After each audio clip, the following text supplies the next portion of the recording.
వరుసగా 5 ఏళ్ల పాటు బడ్జెట్ను ప్రతిపాదించి రికార్డు సృష్టించారు.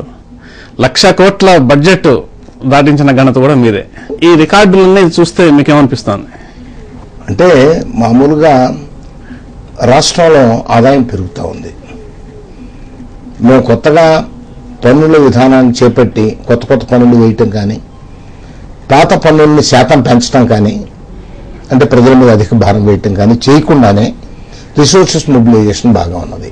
అచీవ్మెంట్ కింద కూడా చెప్పుకోగలిగినటువంటిది ఒకటే ఒక అర్హత ఉంది. ఏమిటంటే ఎన్నడూ కూడా వెనక 5 years కానీ ఇప్పుడు 5 years కానీ ఎప్పుడు కూడా రిజర్వ్ బ్యాంక్ దగ్గరికి ఇతర వేస్ అండ్ మీన్స్ అంటే చేబదురు కింద కానీ ఓవర్ డ్రాఫ్ట్ కాదు, ముందు వేస్ అండ్ మీన్స్ అంటారు, next dose special ways and means, third over draft. ఆ 2 steps దాటితే తప్ప 3వ స్టెప్కి వెళ్ళాం. అసలు ఓవర్ డ్రాఫ్ట్ అనే ప్రశ్నే లేదు. వేస్ అండ్ మీన్స్ కింద కూడా వెళ్ళలేదు, ఒక రోజు కూడా వెళ్ళలేదు. అదేదో ఉన్నటువంటి వాటితో సర్దుబాటు చేసి ఆర్థికంగా ఒత్తిళ్లు లేదని ఎవరన్నా అనుకుంటే 4-5 మాసాల క్రితం ఓవర్ డ్రాఫ్ట్ కు వెళ్లాల్సిన పరిస్థితి వచ్చి కూడా మీరు దాన్ని అధిగమించారని చెప్పి పత్రికల్లో వార్తలు వచ్చినాయి. వాస్తవమే. అది ఎలా సాధ్యమైంది? కాదంటే మామూలుగా అడ్జస్ట్ చేయటం, మనకు వచ్చేటువంటి ఆదాయంలో ప్రాపర్గా ప్లాన్ చేసి, ప్రాపర్ ప్లానింగ్ లేకపోతే మనం ఓవర్ డ్రాఫ్ట్కి అక్కర్లేదు, వేస్ అండ్ మీన్స్కి వెళ్ళాలి. Ways and means time limit కూడా ఉండదు. చాలా పేమెంట్స్ ఆపేశారని చెప్పి కూడా పత్రికల్లో ఒక ఇరిగేషన్లో మాత్రం కొంత పేమెంట్స్ ఆగిన మాట కరెక్ట్. ఇరిగేషన్ బడ్జెట్ ఈ సంవత్సరం 16,500 కోట్లు. అంత పెద్ద బడ్జెట్లో ఆర్థికంగా ప్రపంచవ్యాప్తంగా వచ్చినటువంటి మెల్ట్ డౌన్ వల్ల, అంటే సంక్షోభం వల్ల భారతదేశానికి వచ్చే ఆదాయం తగ్గింది. భారతదేశంలో ఒక రాష్ట్రం అయినటువంటి ఆంధ్రప్రదేశ్కి వచ్చే ఆదాయం తగ్గింది. దీన్ని ఎవరు ఓవర్లుక్ చేసి మాట్లాడలేరు కదా. ఇప్పుడు బడ్జెట్ ప్రపోజల్స్ అనేవి అన్ని కూడా అంచనాలండి. అసలు బడ్జెట్ ఎస్టిమేట్స్ దాని పేరే ముఖం మీద రాసి ఉంటుంది. ఇలా వస్తుంది ఇంత ఆదాయం ఎస్టిమేటెడ్, ఇలా ఖర్చు పెడతాం అదొక ఎస్టిమేటు. ఈ రెంటిని వేస్తాం, అవి 2 కూడా ఎస్టిమేట్సే. అయితే actual realization end of the ఇయర్కి తెలుస్తుంది.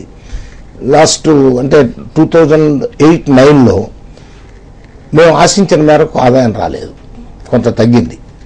ఆదాయం ఎప్పుడైతే తగ్గిందో ఖర్చులు కూడా కొంత సవరించాల్సిన అవసరం ఏర్పడుతుంది.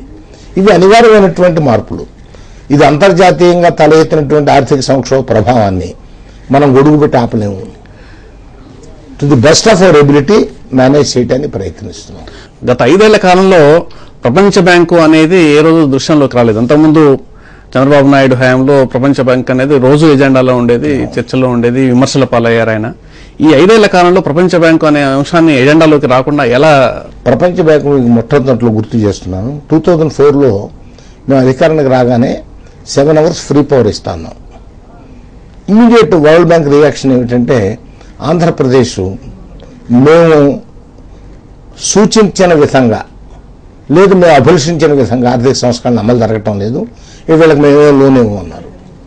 మేము we said only one thing, thank you, good bye. మీరు లెండరు, డబ్బు ఇచ్చేవాళ్ళు, పుచ్చుకునేవాళ్ళు, మీకు మాత్రమే గౌరవం కాదు, పుచ్చుకునేవాడికి కూడా గౌరవం ఉండాలి. మేము ఏం చెప్పామంటే, మీరు గౌరవప్రదమైనటువంటి ప్రదేశంలో ఉండాలి, మేము కూడా ఉండాలి, అంతేగాని మమ్మల్ని ఏదో హీనంగా చూడబాకండి. మా టర్మ్స్ అండ్ కండిషన్స్ మీకు అంగీకారం అయితేనే ఇవ్వండి అన్నాం. 1 year దాకా వాళ్ళు మన వైపు చూడాల. 1 year అయిన తర్వాత one day I was also in Delhi. Chief minister గారు నేను మీటింగ్కి వెళ్ళాం.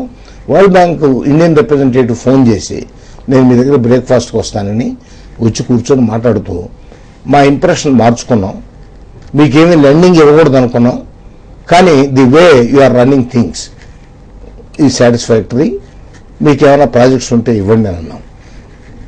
అవసరమైనప్పుడు వెళదాం, కొన్ని లేవని కాదు, ఇప్పుడు కొన్ని ప్రపోజల్స్ ఉన్నాయి వాళ్ళ దగ్గర ఇచ్చినాయి. అయితే వాళ్ళ దగ్గర నుంచి మనం తెస్తే తప్ప కార్యక్రమాలు సాగనటువంటి పరిస్థితి లేకుండా మనం ఇతరత్ర మనకున్నటువంటి రిసోర్సెస్ ద్వారానే నడిపిస్తాం.